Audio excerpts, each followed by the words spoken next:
Hi everyone. Hi Betty. Hi, Bruno. That went a lot more smoothly than I thought it would. So I'm really pleasantly surprised. So, Bruno, thank you so much for joining us. Bruno, for anybody who's not met Bruno before, Bruno is the game thinking consultant at PlaySpace. And he describes himself as a game thinker. He looks at daily interactions between people as games by looking at these through the glasses of a game designer. He says that we can see ways to make them more fun, fair, and engaging. Bruno consults organizations on the participatory process that is needed to improve these games with the people that play them. Only by making the needs and motivations of these players tangible can we effectively apply the best ideas from games and reimagine the game of living, learning, and working together. Bruno is a gamification consultant with 10 years of hands on experience in applied game design, while also researching and teaching gamification at Rotterdam University of Applied Science. So that tells us so much about you and your philosophy as well, Bruno, which is lovely. Bruno, we now have an opportunity to share your slides. Wonderful. Okay. Well, Bruno, I'll hand over to you now. Thank you so much and look forward to your talk. All right. Thank you very much. So what you're seeing is PlaySpace. This is my own office that I'm sitting in right now, and this is filled up with a huge collection of 500 board games, 1,000 video games, and 1,500 books on everything related to games, play, and motivation. And from these, I harvest a wide variety of ideas that I apply in workshop formats and that I use as a consultant. So, as was already mentioned in the introduction, I call myself a game thinker, which means I look at everything in life as a game. So, distilling ideas, concepts, elements from games, and then seeing how I can apply them in real life is what I'm really excited to do. Now, I'm also a consultant, meaning that I have helped many organizations develop applied games and gamified engagement strategies. And for instance, I helped the Rotterdam City Library to develop a game that initiates a dialogue on moral dilemmas in the spirit of the famous Dutch philosopher Erasmus. And right here, you see an image of me demonstrating it to the King of the Netherlands, in fact. I'm also a lecturer, so I've now gotten into my 10-year anniversary of teaching gamification at the University of Applied Sciences in Rotterdam. And I'm also a visiting lecturer at the Erasmus University in Rotterdam, where the focus is more on urban planning and how games can help in that respect in participatory processes. I like to play as well. So I look at life as a game and I'm always looking for play opportunities. So I have a lot of fun looking at the most boring situations around me and then trying to imagine how I can use myself as a kind of a toy in that situation and create absurd situations. So apart from being very serious about play, I'm also being playful about play. Now, I want to take you through three steps in this presentation. And so the main topic is intrinsic motivation and based on this theory of flow. And the first part of my presentation will be about why we need intrinsic motivation, in my opinion. Then the second part will be about how can we tap into intrinsic motivation, what are the strategies that we can use. And then the third part, which I'm sure many of you are very curious about, is what game elements can we actually use to tap into intrinsic motivation. So the big resignation, the big quit, the YOLO economy, there's many different words for it, but it's this idea that a lot of employees are en masse leaving their companies, either switching to companies that offer them more money or actually deciding that they want to rather spend more time with their family. And this goes back, of course, a lot to COVID, where people have seen another reality than just slaving away 9 to 5 at a desk job and have experienced how things can be more flexible, how they can be at home, while they can be working for different companies or that they didn't work for before. And I found this quite interesting because if we're talking about employee engagement, The question would then, of course, be how do we boost retention? How do we keep our employees, our valuable employees, to stay with us? And I found this Harvard Business Review article that pointed out 5 ways in which we can boost retention. And so the first one would be to elevate your purpose, then to prioritize culture and connection, take care of your employees and their families, and provide opportunities to grow. And last but not least, embrace flexibility. Different ways of doing your work. If I look at gamification now, 2022, this is pretty much still what I see. You see a video on the right, you see this leaderboard, achievement board. This is at Amazon, and this is, I think, where gamification has turned evil, and I think many of you will agree with me. This is where people are not playing a game, the game is playing the players, is playing the employees. If you are not good enough at your job, you run the risk of getting fired, which is, punishment. And if you're doing really well, you get rewards, and those rewards are actually points to play more games. This is not what we want, and I could therefore say that gamification is dead. So, how do we engage employees? And we'll get back to gamification and how we can reinvent gamification later on. But let's start with the psychology. How do we do it? Okay, let's say we want energized focus, we want super big involvement, and we want the enjoyment of the task. Then we're basically talking about the concept of flow. Required for flow are these following items. So clear goals, clear rules, immediate feedback, focus on a limited field. The challenge should match the skill. Gamers often experience flow because games actually do provide goals, they provide rules, they provide feedback, they provide constraints, and they provide matching challenge. So you could argue that it's a one-to-one translation. Flow needs something, games provide it. Making work into a game, though, does not lead to flow. And that seems paradoxical. So all the elements that games afford can lead to flow, but letting people play a game does not create flow automatically. What does that mean? Well, that's because flow is autotelic. And autotelic is a fancy word for saying that people do things for their own sake, that things are rewarding in itself, and that people get a sense of autonomy from it. I like this quote from Alan Watts. It said, "This is the real secret of life, to be completely engaged with what you are doing in the here and now, and instead of calling it work, realize it is play." So it's this autotelic, intrinsically motivated, playful attitude towards work that can make it feel like a game. But if you're being forced to play a game, that's not the same thing. Games do not make people intrinsically motivated. No, it's the people that are intrinsically motivated that choose to play certain games and then experience flow. So this is something that maybe would be good to stand still for a second here. So if I look at these games around me and I think, which of these 500 board games do I want to play? This is a decision that I make, a choice that I make. And I am going to think, what do I feel like playing? What am I motivated to play? And then I'll pick the game that will fit that. That means that the inverse, somebody giving me a game and say, just play the bloody game, is not going to get me intrinsically motivated.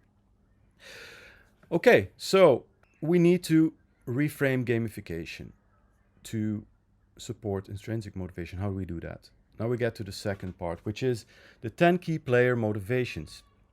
I've developed these 10 cards over the years that explain the different intrinsic motivations that players, typically players, can have. So I'm not talking about the need for food or the need for sex. I'm talking about what it is that makes people want to play games. And they are quite different motivations. You may recognize some of them. Think of the Bartle types, think of Amy Jo Kim's social actions. Think of Mashevsky's 6 core drives, etc. I have grouped these though around self-determination theory. I'm sure many of you are known with. So it's this idea of competence, a sense of personal growth and mastery, which resonates with improvement, achievement, and competence. Then there's autonomy. Escaping, exploring, expressing, and immersing is more related to that. And then relatedness, connecting, collaborating, belonging. So 10 key player motivations. Let me make this now a little bit more interactive, and let me ask you to put in the chat the top 1, 2, maybe even 3 of these motivations that you have to be here at this conference today. And you can use these actions described at the bottom as a sort of a reference and inspiration of it, but you don't have to have a 100% match with any of those. So put in the chat for me, what are, let's say, the top 2 motivations for you to be here today at this conference of Gamification Europe. And take your time to read them carefully. All right, so the first one coming in, improve, achieve, connect. All right, improve, explore, connect. Well, improve and collaborate, express and explore. So there's a lot of exploring today. Well, that's good. That's good for me to know as well, because then I know you're interested to discover new things. Okay, so motivation, I would argue, depends on the context. Because I asked you what motivates you now today here to be at the conference. I could also have asked you what motivates you in general. But I don't believe in player types. I don't believe in this idea that somebody has only one kind of motivation always and can be catered to like that. As in this idea, like if you know your target audience and you know their motivations, you cannot know this because it changes over time. Let me give you an example. Let's say you are late for your flight, right? You want to get on that flight because you have a very important meeting at the other end of that flight. Then you are very much driven by achievement. You want to achieve that goal of catching that plane. And you might even become very competitive, shoving people aside, trying to get to the end of the line because, let's say in this example, you've already had a train delay and you're really about to miss your plane. Then achievement and competition might be the things that drive you. Now, let's assume that the next time you go to the airport, you think, this is not going to happen to me twice. I'm going to leave 3 hours ahead of time to make sure I'm on time at the airport. But then the thing happens. You're there perfectly on time, and now the airplane has a delay. So you have 5 hours to kill, and you're not going back home, right? So what are you going to do? You're going to be much more interested in exploring this airport, looking around like, oh, what is these crazy prices that they ask for whiskeys here? $300? Wow, that's exciting. You might, on the other hand, maybe be more interested in connecting, like you're sitting there for a couple of hours and suddenly you notice somebody is really nervous about the flight. Maybe you feel much more like comforting that person, sharing some stories, encouraging that person, like nothing's going to happen, it's going to be okay. So depending on the context, your motivation can change quite dramatically, almost into opposite directions. So it's useful to be able to discuss with employees where they have these overlapping motivations and where they have opposing ones, and in which context their motivations are different. That is proven very insightful every time that me and my colleague Eric Hille sit with a team of professionals that want to reconnect with their intrinsic motivation. Now, for example, this week we hosted a day-long workshop for a major institution in the Netherlands, and we were invited because there was a tension between a very atypical department, a new department that was very commercially focused, light on their feet, making fast and intuitive decisions, and then an existing department that was slow, bureaucratic, tried to avoid any kind of risk, but they still expected that other department to achieve. But at the same time, slowed them down with many regulations and protocols. So after this workshop, when they figured out what was it that drives each of these departments, they were able to get a better understanding of the different personal motivations within the organizations, and they actually started co-writing a shared vision and guiding principles of how they could still work together well from now on. Now, another example is a workshop for top management of the social department of one of the three largest cities in the Netherlands, and a vision document had already been drawn up. Yet instead of forcing these managers into, putting this vision into the organization, top down, they were asked to think about how they could invite their employees to connect to that vision from their own intrinsic motivation. So one of the most remarkable outcomes of that was that there was even one manager, and he initially protested parts of the vision because he felt they were meaningless. They didn't make sense to him. He couldn't understand how other people would be motivated with those parts. But then after the workshop, he suddenly started seeing why they thought that this was motivating and meaningful, and then accepted the fact that there was something in the vision that he personally might have wanted to leave out, but now understood the added value of it. So it really changed his perspective on that vision document. And this came all from this understanding of the underlying intrinsic motivations of his colleagues. Now, in this article about the big resignation, I found this quote: "The future of work is going to be employees forming teams to create their future work."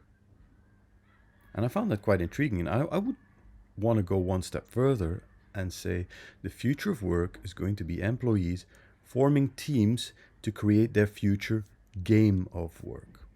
And this is where I think people should become more, let's say, game design literate, to understand how you can improve that game of work so that everybody will want to play well together. And if we're looking for inspiration, we just look at game design and we can find many, many ideas. So the game of work is something that I would like to improve, not by gamifying it or making it into a serious game, but by getting people to reinvent that game themselves to fit with their intrinsic motivation. And this is where we get to the third part, which is what can we use to trigger intrinsic motivation, to appeal to intrinsic motivation? How can we get people how can we educate them, let's say, in game design, give them game design lenses to reimagine the game of work? And I have created these game lens cards, and I have quite a big deck here, about 200 cards at this moment.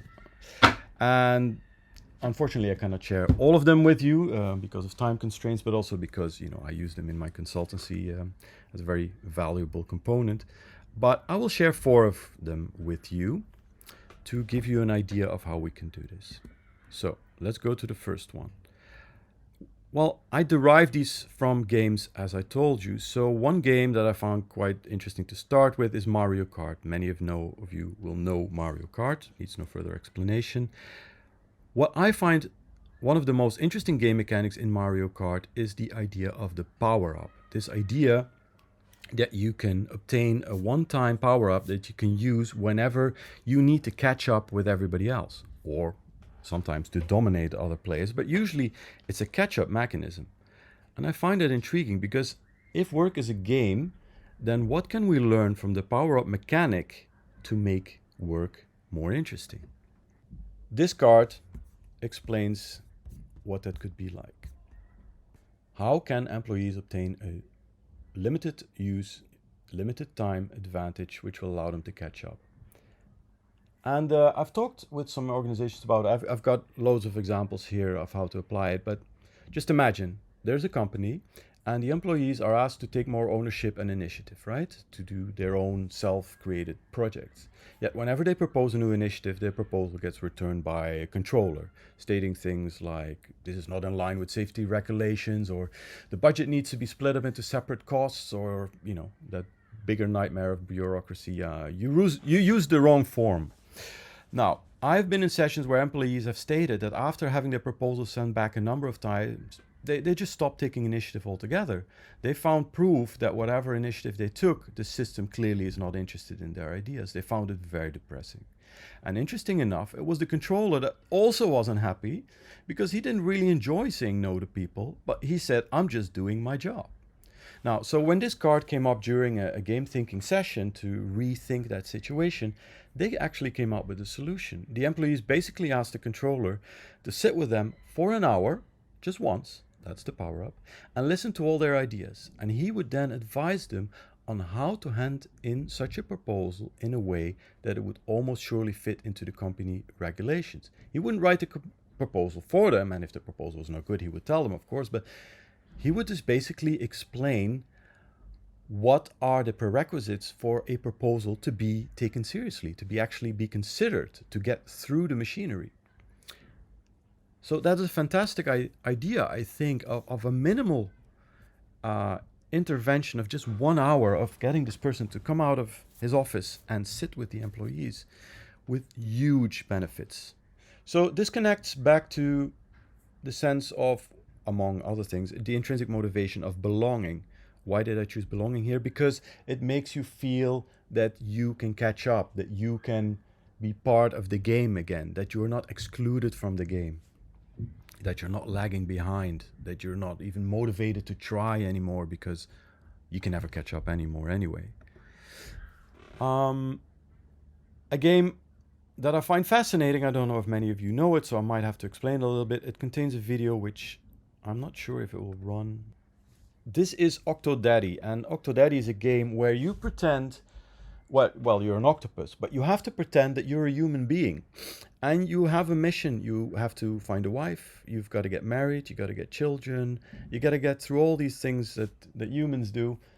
But people should not know that you're an octopus. Now, the trick is, if you're behaving neatly and getting dressed, as you see here, in a suit, for some reason, people don't know you're an octopus. The problem is, though, that while you're trying your best to do that, you have these suckers in your arms, right? These octopus suckers, and they stick to everything. And the controller is totally wacky. So you're constantly stumbling over chairs, tipping over tables. It's a disaster. That means that you're constantly failing. And you could argue, why is that any fun? A game that is centered around the whole concept of failing. But of course, there's a specific audience that like this. But it is a fantastically funny experience. You're just laughing at your own, lack of control. And there's many more games that use this idea. I mean, Super Meat Boy is one where you're constantly dying. And what can we learn from this? What can we take away from this game? Well, so the question that I ask here is, how can employees explore ways to fail in entertaining ways so they can learn from trial and error while still having fun? And one way that you can use this, for instance, is in onboarding, when you're trying to get new employees to become a team and to learn the ropes of the job. Now, obviously, they're junior, they're, let's say, not yet that much experienced. So what you could do is give them a specific goal without giving any instruction or hints of how this could be done. And this goal should be almost, impossible to achieve. And that will then surely lead to absurd situations that fail badly. I mean, you shouldn't do this over months, of course. You do this in a very short amount of time where people stumble over each other and the whole thing just doesn't work at all. And then discussing, why did this all fail? Not because they're incompetent. I mean, everybody understands nobody could have ever done it. But more to discuss, what is it? What are the parameters that we need to set if we want a project to be doable, to be attainable in a good way? And talking as a team about this, like, what are the signs of something to be doable or not doable, will give them not only a very good team spirit of understanding each other's competency, but also to get a really a sense of what works and doesn't work at work. So I think if we look at this from an interaction perspective, we could ask ourselves how we would need to organize ourselves as a team in the game of work. And how would we then be able to prevent a toxic culture of blaming others and risk aversion that you get if failure is considered to be, a no-no, a no-go? I'm going to connect that to belonging. So it's this idea that you are in fact included. Now, why belonging? Because as Irving Goffman once said, is that we have social frames, and failing in a public event for a lot of people gives high social distress, because they feel that people would then block them out, would no longer want to be identifying with them. So they would be excluded from the social circle. And a game like this actually allows you to fail while still being included in the group. Here's that game that I showed you in the beginning. Switch. This has an interesting game mechanic that I pride myself in having actually invented. But if anybody knows a game in which you can also find this, I would love to hear about it.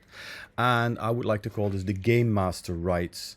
It's this idea that you can let the player whose turn it is decide whether or not people should have their dialogue by telling about it, talking about it, acting it out, or drawing it.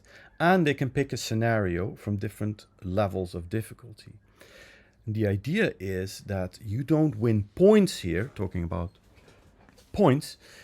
You can earn coins, gold coins and silver coins, but what that means is you're not stacking up these coins and at some point everybody gets bored because one player obviously is going to win because they got more coins than anybody else. No, these coins give you game master rights. That means that after that person has explained their situation and people have explained what they would do, they give a coin to the person that they think has given the best contribution, and then that person with that gold coin basically becomes the game master. So you don't actually take turns. In fact, it is the people that give the most interesting contributions that are then asked to create the next situation to be discussed, where they are not the players, but the other ones are. And this keeps a very interesting flow, because what I found is that people love this idea that they have the right to give shape to the game, to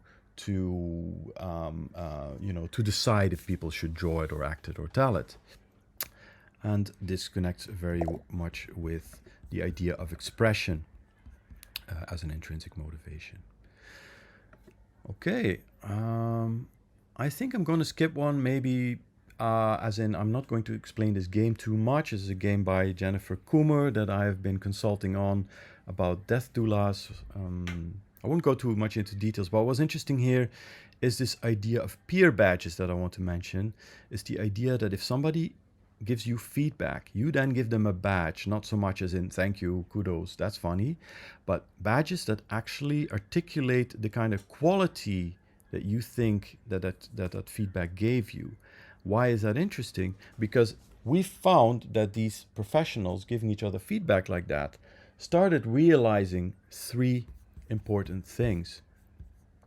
One is it makes the current player pay attention to the feedback, because they have to think of what kind of quality did it give them. So they have to really pay attention to the feedback. The second thing is it gives players that gave the feedback a better idea of the value and the nature of their feedback. They're suddenly realizing, oh, my feedback is usually practical, whereas the other one's feedback is usually quite, emotional or empathic. And third is the idea that it triggered players to diversify their feedback. Like if I always get the, let's say the coin that says you're very good at practical feedback, technical issues, and I see somebody else also doing that, I might consider, wow, this is a lot of technical feedback. I think I'm going to try one of those other kinds of feedback to diversify the feedback in general. So in other words, peer badges, I think, are a way of creating something that seems to be like points or achievements, but is actually helping people to upgrade the quality of their feedback in a group of professionals. All right. So I'm coming to the conclusion now. So the future of work, let me repeat that, I think is going to be employees forming teams to create their future game of work. And I think we can re-energize teams or energize them if they're new teams. We can realign goals and roles, and we can reconnect employees to our intrinsic motivation using the core player drive cards, using ideas from games that improve the social connection, feelings of belonging, and the collaboration.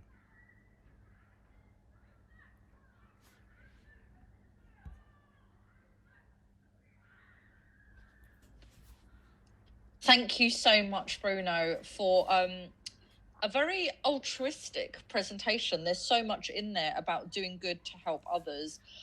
So if you've got a question for Bruno, please do put it in the chat and we will address those questions as they come in. We've got a comment here from one of the listeners saying, great quote earlier by Alan Watts. So Bruno, I've got a couple of questions for you. So obviously you're a third party coming in almost as a stranger in these environments where people know each other, there's politics, there's a little bit of aggravation, there's history and drama there. When you come in as this person who's, ultimately there to help, do you tend to have a lot of emotional pushback to you as somebody who's acting as an agent of change? And if you do have a little bit of pushback, how do you overcome that? And the reason I ask is because I think a lot of us here who are listening today or working in gamification do often find themselves in positions where we go into a business very kind of fresh into the situation. We want to do a good job, but some people quite adverse to change and almost a little bit suspicious, right? I think we've all maybe had one or two experiences like that. So Bruno, how have you found that situation and how have you overcome that? All right, good question.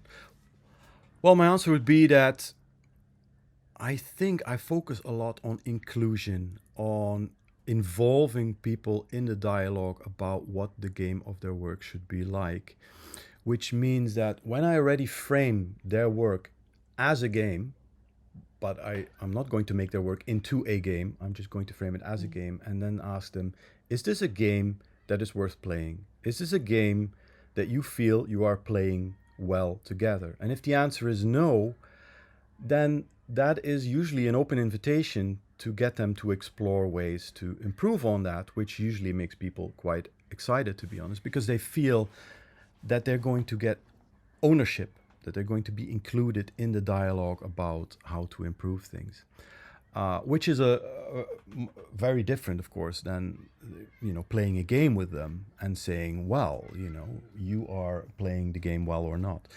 But I do run into the occasional person, let's call him or it's usually him, spoil sport, somebody with a big ego. I've been in the situation where we did a session like that, and this person said, you know what? I don't want to be in this meeting. I already know how work should be, and I'm he did a power move. He said, I'm best friends with the director here.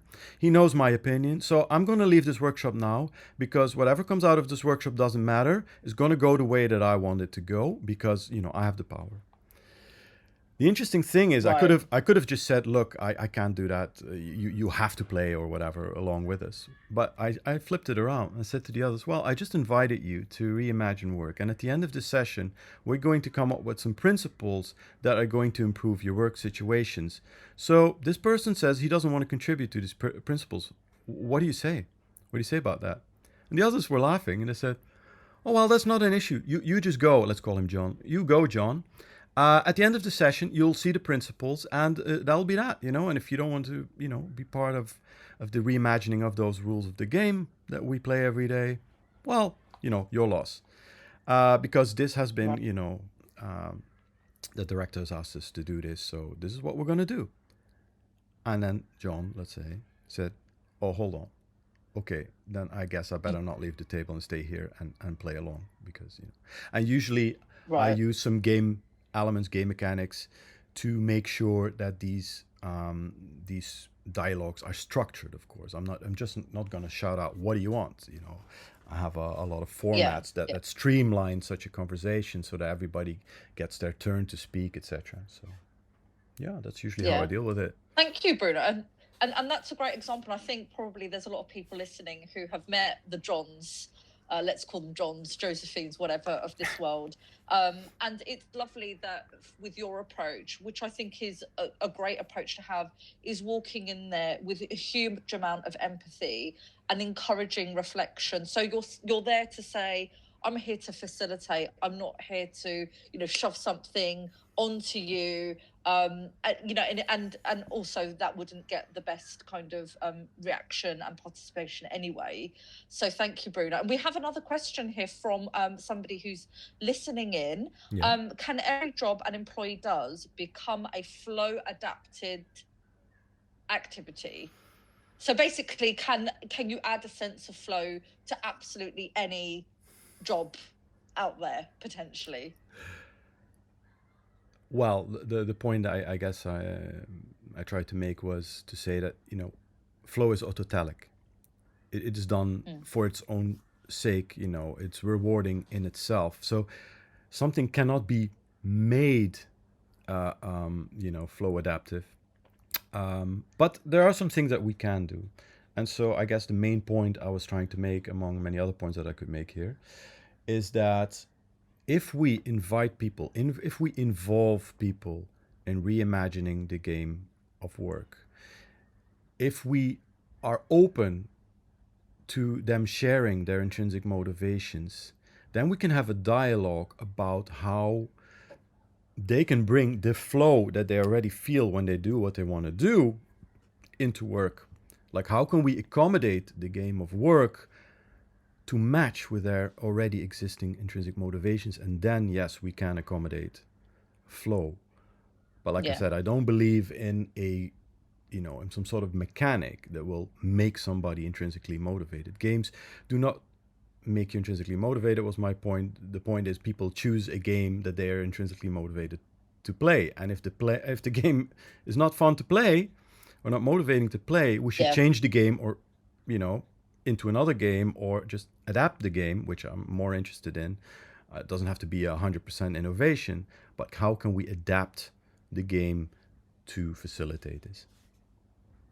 Yeah, and you showed the book Finding Flow earlier by Mihaly Csikszentmihalyi. I think that's how I'm pronouncing his surname. Perfect. And he gives a wonderful example in his book about, somebody working at a till who works overtime just because they want to serve that extra customer, or they move a lot faster because they want to see how many items they can scan within, 5 minutes. And so an individual can create that sense of flow, or has that sense of flow in their job, no matter what it is. But completely agree that there is no magic pill necessarily that you can have and say, oh, right, now you're intrinsically motivated and you are now in a flow state. But the game mechanics and the facilitation that you've been able to describe here this morning is a lovely way of at least encouraging that and encouraging the reflection of how that happens. We also have a question about your deck being available for sale, or is it part of your consultancy, the card deck that you showed earlier, Bruno? I think lots of us probably want to know that as well. So is it something that people can buy, or do they need to hire you and the cards come with you in your consultation? It's that last thing. If they hire me, this deck comes with it. And they get the cards. Okay. Well, I won't give them 200 cards, but obviously there will be certain cards that I will bring that are applicable to the situation, and then they're welcome to keep them, to keep thinking about how they can apply this. Yes. Yeah, lovely. Bruno, thank you so much for your time this morning, and a very thought-provoking presentation. And thank you so much. As usual with these things, it's lovely to see a presentation where we've got a kind of very real example of gamification being applied.